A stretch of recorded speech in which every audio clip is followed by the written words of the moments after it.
was diagnosed with PCOS, so medication-wise, that wouldn't be me, you know, and you always think it's not gonna be you. Hi, and welcome back to my channel. This is gonna be a TTC update. I didn't really think I was gonna film this right now, just because, I don't know, but I was feeling really motivated, so I'm just filming it right now, so my brain is kind of scattered. Let's start from the beginning.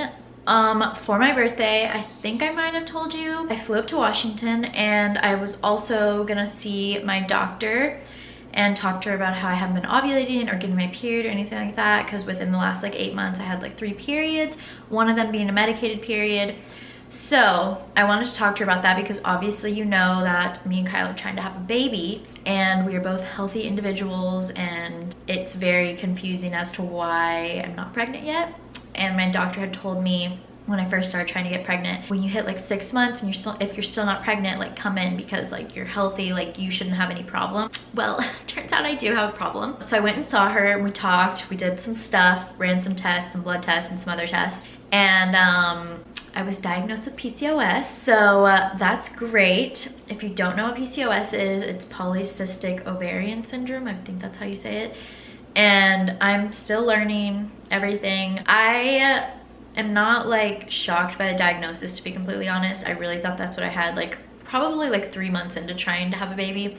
I was just like, wow, I have like all these symptoms, and it just seemed like it, but I was like, oh, maybe it's just because I'm coming off the pill. When I talked to my doctor of when I was a teenager before I got on the pill, I'm literally like regressed back to how I was. So I was like, oh, maybe this was like already showing. She was like, yeah, it was showing a pattern that you already had PCOS. Fantastic. I cope with sarcasm, okay? I wasn't sad about it, but because I knew that's probably what it is. What is sad is like I'm not ovulating on my own, and like my body's just not doing what it's supposed to do, which sucks. From there, we started like a game plan of like what I should be doing, what we need to be doing, what things that I need to do, and like what I need to take. So with my PCOS diagnosis, I've kind of changed how I'm doing my lifestyle now. I've changed like my eating habits. I'm going on more walks and things like that, just because PCOS has a lot to do with like your cortisol levels too, and like stress, and stress can really like mess with PCOS symptoms. And I'm a highly stressed out individual. I have like high anxiety, and it doesn't help. So like after every meal that I eat, I have been going on walks. I'm not like skipping a meal or fasting through breakfast because that's not good for my body. I wake up and within 30 minutes to an hour I'm eating, and I eat like a big bowl of oatmeal, which I usually had smoothie bowls, but with PCOS you kind of have to watch your sugar intake because it can do with insulin resistance, and which was really hard for me. Not that I eat a lot of sugar, but I definitely like, I have some big old smoothie bowls, and I'm not like not eating fruit, but just like, it's not like I added any like nutritionally dense things in my smoothie bowl. It was just all frozen fruit, and it was just basically hiking up my sugar, and then, you know, which doesn't lead my body being good and feeling good and everything. It's this whole thing. Like I am learning so much every single day with all the research that I've been doing. Also like going on walks after every time you eat. Me and Kyle have been going on like long walks after dinner too. He's been super supportive and super helpful. I love him so much, and I'm so grateful to have him in my life. So medication wise, I got another 10 days of Provera to start a withdrawal bleed. Took that for 10 days, and this time taking Provera I was a little nervous because I was like, oh my god, the last time I took it, if you saw my last Provera video, it took me 2 days to start my withdrawal bleed after getting off the pills. And I was kind of nervous that, oh my gosh, what if that doesn't happen? But I did the 10 days. I was miserable. The day, I think I finished taking the pills on a Wednesday, and then on Thursday was my first day without having like any pills in my system. And we went out for our evening walk, and I started my period. We were walking and I was starting to cramp, and I was like, there's no way I'm about to start this early. And then I get back inside and I'm like, oh, well, there it is. There's my period. So I was super excited about that, because once I was gonna be on cycle day 5 of my whole cycle, that's when I would start Clomid. I was nervous to get prescribed Clomid just because I was like, dang, this is like a real thing now. I used to see this like when I was younger, like in the movies or on TV shows, or just hearing about things like when women got on Clomid, like, you know, they're going through their fertility journey.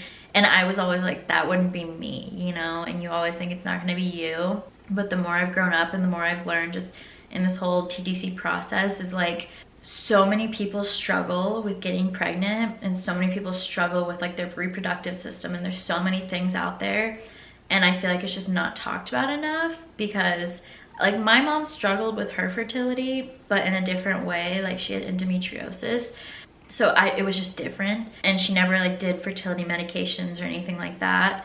But I was telling Kyle this the other day when we were walking, and I said I never would have thought that I would be on medication and taking medication because my body just isn't doing what it's supposed to do. I feel like I'm past the sadness part just because I'm kind of at a high right now. Like I'm really excited for what's to come. But it was pretty hard at first, like realizing like, whoa, okay, my body isn't performing the way it should. And like I'm having to take, you know, 8 vitamins a day, and I'm having to take a vitamin after every single meal, and I'm having to take medication to actually have a period. I'm taking medication to actually ovulate. So with Clomid, she prescribed me 5 pills for 5 days, starting on cycle day 5 through cycle day 9. And then she wanted me doing BBT temping, so taking my temperature every morning, whenever, like first thing when I open my eyes. I started doing it before I even started on Clomid, just because I wanted to get in the habit of it, and it's kind of nice to see like what my body's doing. Today's Friday, April 8th, and today was my last day of taking Clomid, so it's cycle day 9, and it has been not as rough as Provera, but it's definitely been something. I would say the worst thing about Clomid is the headaches and the hot flashes. I get severe headaches at night. It'll hit like around like 5, and then the rest of the day I just have a piercing headache. The headache will be so bad that it's hard for me to go to sleep because my head hurts so bad. I was telling Kyle that I've never had my head hurt like this in my entire life. And then the hot flashes, like I'll be sitting on the couch fine, and then seconds later I'm so hot I have to get up and like, you know, fan myself, and Kyle will like touch my arm and he's like, you've never been this warm before, because I'm usually very cold. And even he's shocked by it. At night I'll get like a random hot flash, and I'm just like, oh my god. Like last night I woke up at like 4 because I was so hot and I got like nauseous, had to take the blanket off, and I was just like sitting there like this. So those have been rough but manageable. I did suffer with bloating one of the days. I think on the 3rd day I was taking my pills. I couldn't fit in any of my shorts, but it went away after that. And then the last thing I would say is just disrupted sleep. I've had kind of trouble going to sleep, and then I've had trouble staying asleep. Like once I fall asleep, after like trying to get to sleep for like an hour and a half, I fall asleep, and then I wake up and I'm thinking to myself, oh, it must be like hours later, and it's literally been like maybe an hour that I've been sleeping. So that's been kind of rough on me, but I've been trying to take it easy for myself. I'm not like, you know, I have to get up at this time, blah, blah, blah, blah, blah. Like if I've got a terrible night of sleep, I'm letting myself rest. I'm really excited because today is my last day of Clomid, which means I'm kind of waiting to ovulate. My doctor did say that this was gonna be more of a trial run. I'm on 50 milligrams of Clomid, so she said it was gonna be more of a trial run, but also like there are instances where for people it works their first round, which would be extremely exciting. And I'm not gonna lie, like my hopes are very, very, very, very, very, very, very high, because it's just hard not to. Now we wait for ovulation. What I'm gonna be doing, like there's all these, you know, like things that women say online that you should do, like pineapple juice or pomegranate juice or blah, blah, blah. So I'm doing everything because why not? Like what do I have to lose? Like I wanna try everything that I can, and maybe it'll happen. Like obviously you don't really know if it works. The first day, like tomorrow, I will start taking Mucinex every day because it's supposed to thin the mucus out, if you know what I'm saying. And I've heard success stories. Obviously you don't know if it's true, but it doesn't hurt to try. So I'm gonna do that until ovulation occurs. Like I said, I'm doing my BBT temping, so that will actually tell me like when ovulation is happening. In the next couple of days I'll start doing my ovulation strips too. I don't know how accurate those are gonna be, just because with PCOS I've learned that they can skew your ovulation tests, and it can make it look like you're getting a high reading but you're actually not ovulating at all. but I'm really hopeful that I'm gonna ovulate. I've been trying to drink pomegranate juice every single day because it's supposed to like improve the lining of your uterus. And then once I do ovulate, I am gonna eat like the pineapple core because bromelain, I don't really know how you say that, is like good for implantation. So I'm gonna try to do all the things. It might kind of seem silly, but I'm willing to do whatever because I really want to get pregnant. I'm on August, September, October, November, December, January, February, March, April. We're hitting my 9th month of trying for a baby. And I didn't think it was gonna take this long, but here we are.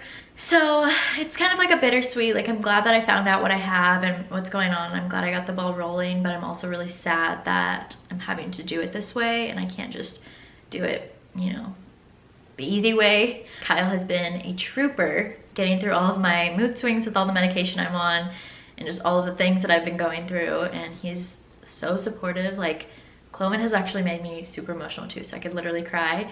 He has been so supportive and so loving, even when he's going through his own stuff and like stress and things like that. I really am so grateful for him. I didn't know I would get this lucky. That's kind of everything all summed up. This video was kind of like all over the place just because, like I said, I didn't even think about it. I wasn't even gonna film anything today, but I was like sitting down and I took my last pill and I was thinking, I really want to film a video and I really want to get this out there because, you know, there are other people out there that are literally going through the same thing. And I know, like, some people may think like, oh, you're only 9 months into trying. Like, you know, it can take a year or more, and like it totally can.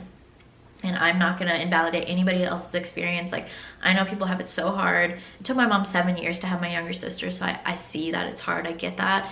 And I literally am like sending every single person that is struggling out there so much love because this process is so difficult. I'm only on like my first round and hopefully my last round of medications, and it's been hard. And so I just can't even imagine what other people are going through. I also know, like, seeing videos on the internet and like reading things in forums and things like that, like it makes you feel less alone, because I know I've found communities online that have been very helpful with me through this process, and it's been very nice because you can only talk to like your significant other so much. Like Kyle always wants to be there and he's always there to listen, but he also isn't a woman and isn't feeling what I'm feeling and going through what I'm going through. Like, he wants a baby so bad, but like I just feel like as a woman, you just feel it internally. And, you know, when your body's not doing what it should be doing and you're being medicated, like, it's just different. And so it's nice to be able to talk to other people about it. But yeah, I think that's all I have to say. Diagnosis PCOS, took Provera for 10 days, did 5 days of Clomid on cycle days 5 through 9. And yeah, I hope you liked this video. I hope it helped you in some way, gave you some kind of information, or you just wanted to watch it. Thank you so much for watching. I really appreciate it, and I will see you in the next video. Bye.